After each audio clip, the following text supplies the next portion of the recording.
Good afternoon, everyone. And there we begin.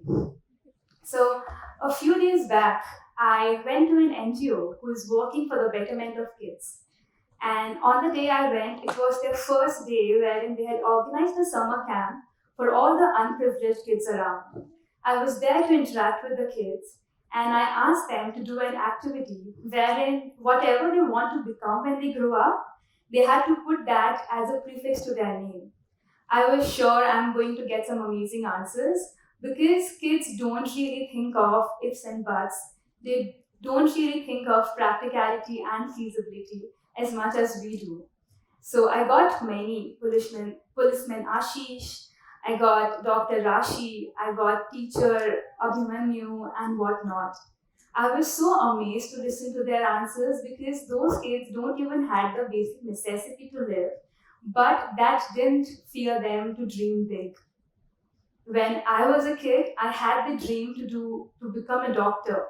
But my family told me that if you really want to enjoy your life, drop that idea because a doctor has to study all his life and you will not be able to really enjoy if you will go down that line.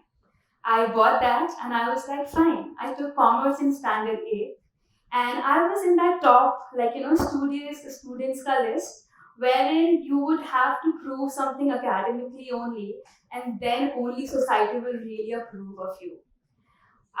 Being into commerce, the best option I had was to do a CA.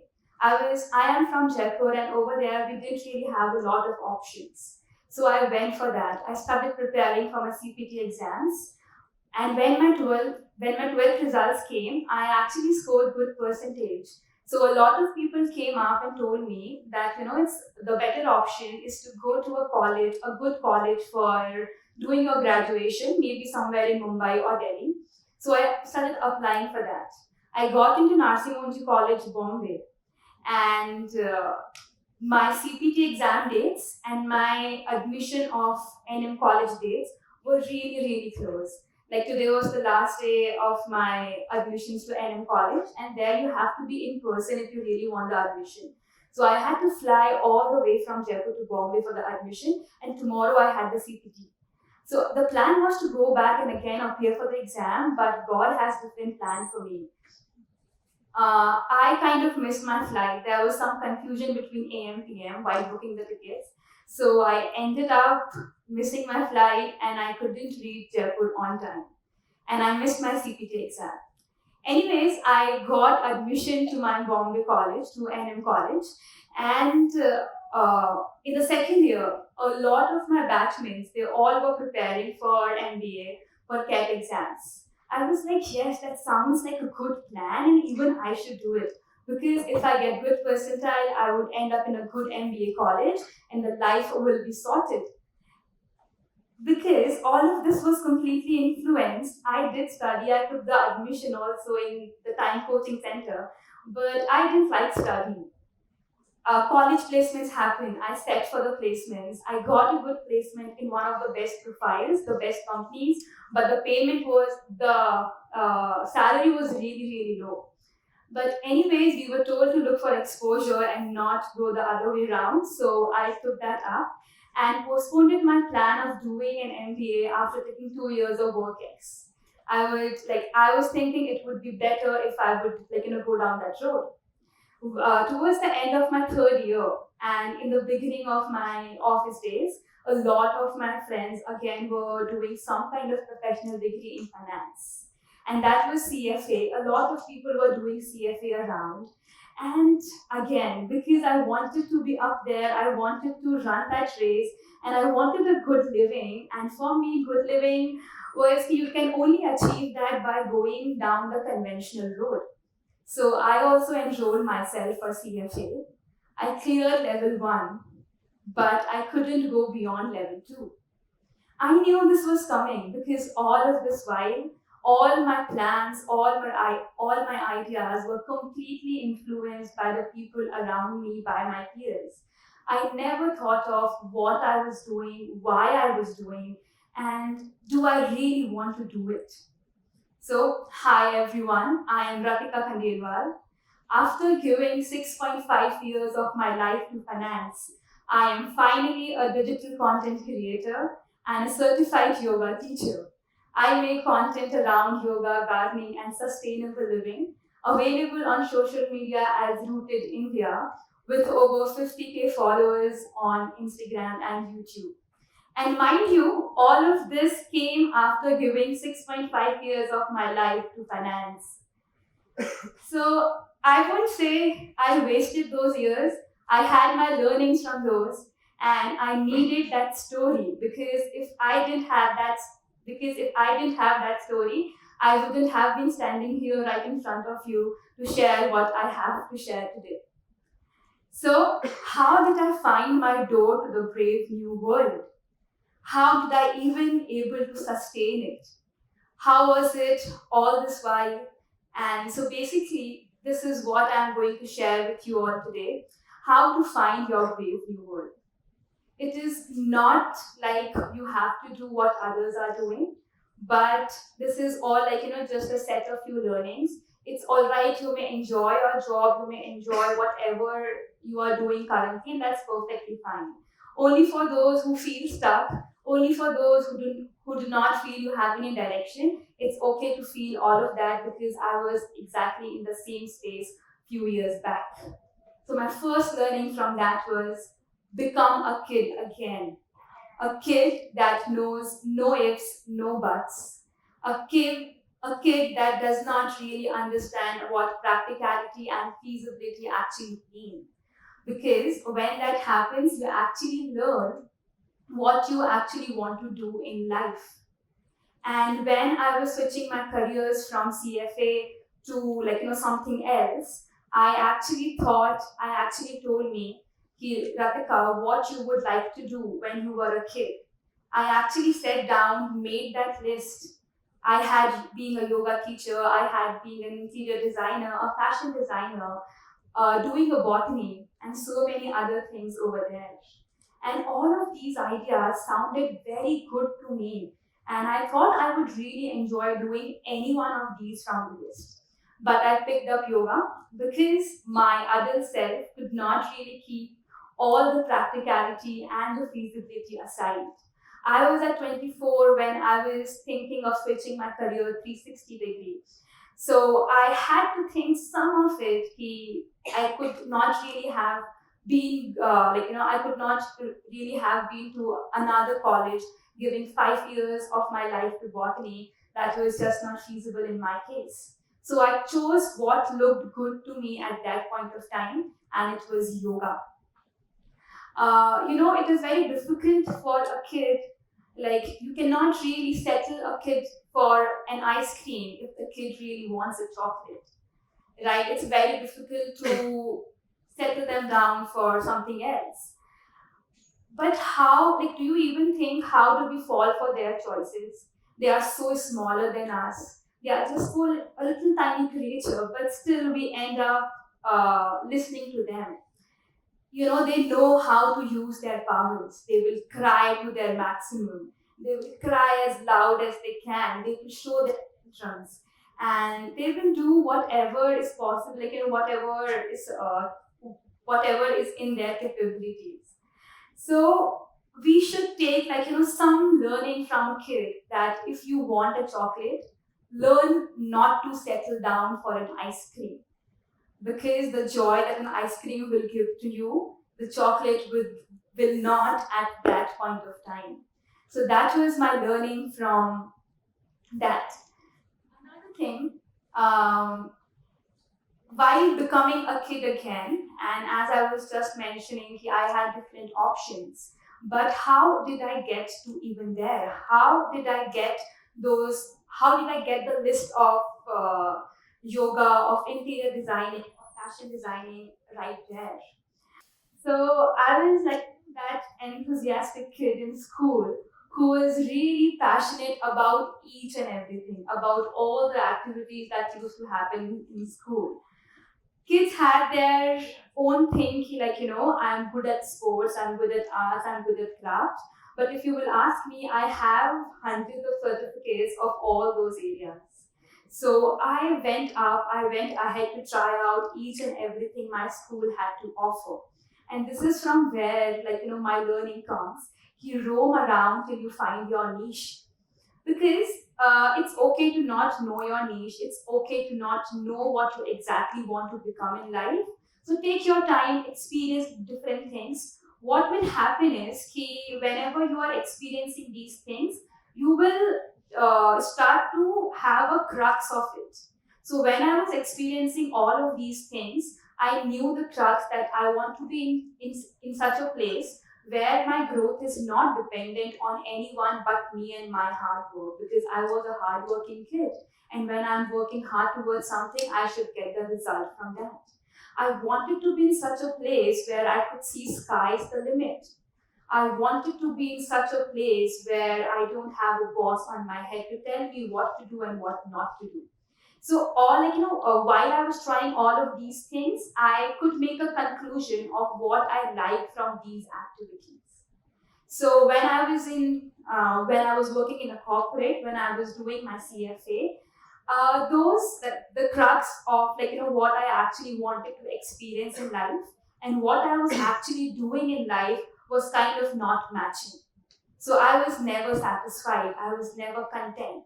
Even that if that job would have paid me well, I would still not be satisfied because my growth and everything were dependent on a lot of other factors. So basically, and you all will laugh if you get to know how I entered into yoga. One fine day during the recess, I remember I was in standard 8. My yoga teacher came up and he asked, we need few students who really are good in yoga. Till then, I never have heard of it before. I never practiced it by myself. I have only seen people doing it in parks and on television. Apart from this, I knew nothing about it. But as enthusiastic kid I was, I went over there and I was like, yeah, I am interested. He told us what to do. I did all of it. And it seemed like I did quite well. And I was in the team. I got trained. I even got to represent my school at district and state level.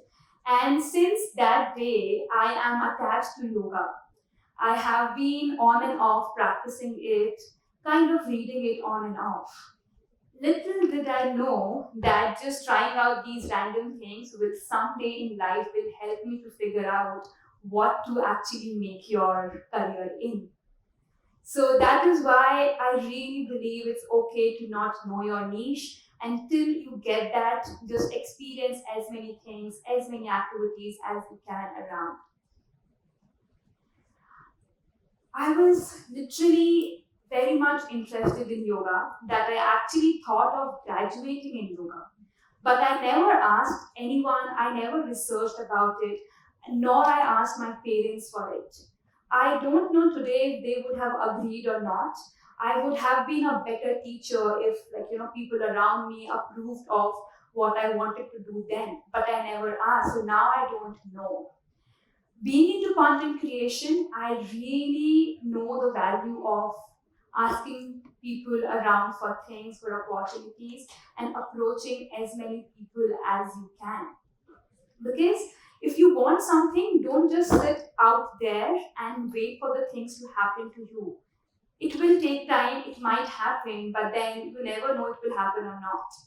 When you ask for things, when you approach towards things, you know you have given your effort, and that is when you will have no regret as to you didn't even try. Right? So always just stand up, ask, and approach people. You know how I got my first interview on FM, on radio? I was seeing a lot of bloggers appearing on FM, on radio, and I had no reach from any of the FM or radio. No one reached out to me, but I knew I had a story. I knew I had a profile. So I,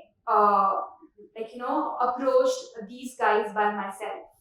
I just very randomly typed RJ in the Instagram search option. Whatever profiles I got, I randomly DM'd them, I emailed them as many as I could. I even got reply from one person, and it was an affirmative reply. They were like, we do want to have you as a guest on our show. I got recorded within few days, and the next week my interview was there on radio. So when you stand up, when you ask, when you approach, that is when you will know how easy the things are. It is only us who make things difficult in our mind, thinking things are not really approachable. Now, whenever you will grow, whenever you will have a lot of things, it is very important to keep your values intact. As I just mentioned, value your experiences, value the opportunities you have, value yourself, value every day. Because if you will not value if you will not value yourself, if you will not believe in yourself, no one else will, right? It is who have to, who will have to stand up and say. So just stand up, and whatever you are doing, however non-conventional it is, it doesn't really matter if people are doing that thing around you. You don't require a validation. Just believe in yourself. And this thing, valuing yourself, has actually helped me to switch my career. Because when just imagine, I was doing CPT, CA, MBA, CFA, and then I was also thinking to leave my job. Until then, all my friends and family have just left their hopes on me. They all were like, she's just wasting her time, wasting our money, and she will end up doing nothing in her life. I used to get so much scolding from my parents. I used to cry so much, but all of it makes sense now. So it was only me back then when I believed myself, and the only one decision that I have taken by myself till today was not to continue with CFA. Rest all of my decision ever since is all of my decision, even before that and after that, has one person or someone else, involved in it. So very important, whenever you are at your low, it is only you who is will be able to pick yourself up. So value in these things.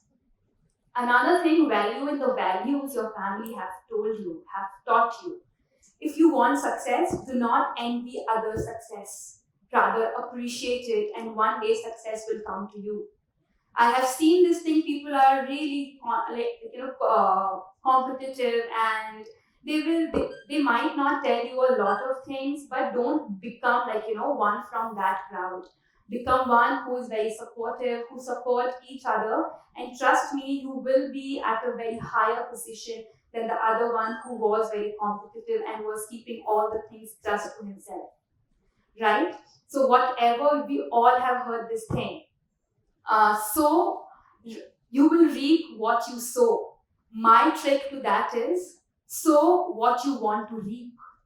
So if you want love, give out love. If you want hatred, give out hatred, and that will come back to you. Right? There is nothing like throwing away. Talking about sustainability, just in one line, whenever you say we are throwing away the waste, there is no concept like throwing away. It is somewhere in the planet, it will come back to you in some kind of pollution. So whatever you are going to give out will in some form come back to you. That is why keep your values right. Be that positive person in the crowd. So basically, so over here, when it was like value every day, the thing was start from day one. Don't wait to buy a good camera.